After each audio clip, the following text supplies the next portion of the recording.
একদা হযরত ঈসা আলাইহিস সালাম একটি কবরস্থানের পাশ দিয়ে যাচ্ছিলেন। তিনি আল্লাহর হুকুমে কবরের এক মৃত ব্যক্তিকে জীবিত করলেন। লোকটি কবরের মাটি ঝেড়ে উঠে দাঁড়ালো। উল্লেখ্য, হযরত ঈসা আলাইহিস সালামের অন্যতম প্রধান মুজেজা বা অলৌকিক ক্ষমতা ছিল তিনি মহান আল্লাহ তাআলার হুকুমে মৃত ব্যক্তিকে জীবিত করতে পারতেন। হযরত ঈসা আলাইহিস সালাম তাকে জিজ্ঞেস করলেন, দুনিয়াতে তোমার কাজ কি ছিল?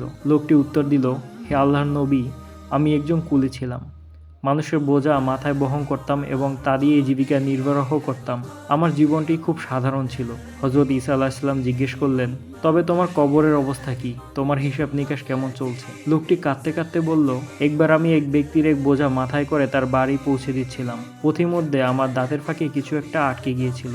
আমি মালিকের অজান্তেই সেই লাকড়ির বোঝা থেকে একটি ছোট কাঠি ভেঙে নিলাম এবং তা দিয়ে দাঁত খিলাল করলাম। এরপর যখন আমার মৃত্যু হলো, আল্লাহ তাআলা আমাকে বললেন, হে আমার বান্দা, তুমি কি জানতে না যে আমি তোমাকে আজ এই হিসাবের কাঠগড়ায় দাঁড় করাবো? অমুক ব্যক্তি তার টাকা দিয়ে কাঠ কিনছিল এবং তোমাকে মজুরি দিয়েছিল তা বয়ে নেওয়ার জন্য। তুমি সেই মালিকের অনুমতি ছাড়া কেন একটি কাঠি ভেঙে নিলে? হে আল্লাহর নবী, আল্লাহর কসম, আমি আজ 40 বছর ধরে এই একটিমাত্র খড়কুটোর হিসাব দিয়ে যাচ্ছি, কিন্তু আজও মুক্তি পাইনি। দয়া করে আপনি আমার জন্য আল্লাহর কাছে সুপারিশ করুন। আমরা অনেক সময় অন্যের অতি ক্ষুদ্র জিনিস অনুমতি ছাড়া ব্যবহার করি। আমরা একে খুব তুচ্ছ মনে করি, কিন্তু মনে রাখতে হবে আল্লাহর কাছে আমানত অত্যন্ত গুরুত্বপূর্ণ বিষয়। অন্যের হক যদি একটি খড়কুটোর সমপরিমাণও হয়, তবুও পরকালে তার কড়াই গণ্ডায় হিসাব দিতে হবে।